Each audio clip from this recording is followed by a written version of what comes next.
வணக்க மக்களே, welcome to the fences show. இன்னைக்கு ஷோ நம்ம பார்க்க போறது ஃபோர்த் ஃப்ளோர் அப்படின்ற தமிழ் மூவி. இந்த படம் சன் நெக்ஸ்ட் ஓடிடி ஆப்ல அவைலபிளா இருக்கு. ஆரி தான் இந்த படத்துல லீட் கேரக்டர் பிளே பண்ணிருக்காரு.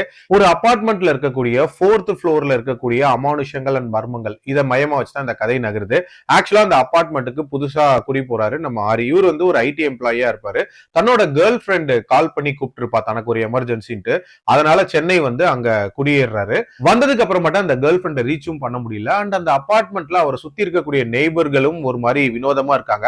அண்ட் இவருக்கு ஏகப்பட்ட அமானுஷ நிகழ்வுகள் நடக்குது. அதாவது இவர் வித்தியாசமா சாகிற மாதிரியான கற்பனைகள் அப்படின்றதெல்லாம் வருது.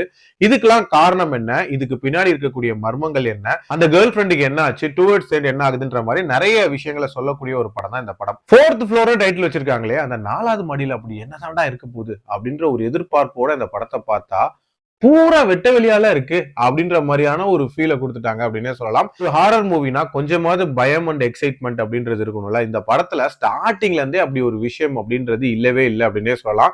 சரி, இது ஒரு சைக்கலாஜிக்கல் ஹாரர் மூவியா அப்படின்னு பாத்தீங்கன்னா அதுக்கான ரீசனிங் அப்படின்றதையும் ஜஸ்டிஃபை பண்ணல. பொதுவா ஹாரர் மூவில லாஜிக் எதிர்பார்க்க கூடாதுதான், ஆனா நாங்க வம்புடியா ஒரு லாஜிக் வைப்போம் அப்படின்ற மாதிரி ஒண்ணு வச்சிருந்தாங்க.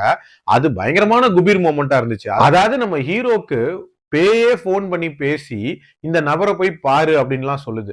அது எப்படா போன்ல பேய் பேசும் அப்படின்ற மாதிரி நீங்க யோசிக்கலாம்.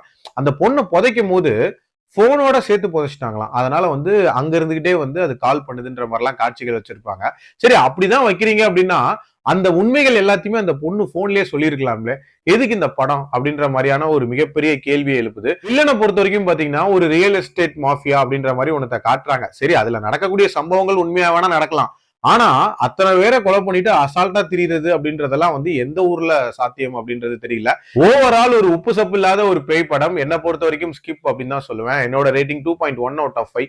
அடல்ட் கண்டென்ட்டை பொறுத்த வரைக்கும் பெருசாலாம் இல்ல. பார்க்கலாம். மீண்டும் அடுத்த விமர்சனத்தில் சந்திக்கிறேன். நன்றி, வணக்கம்.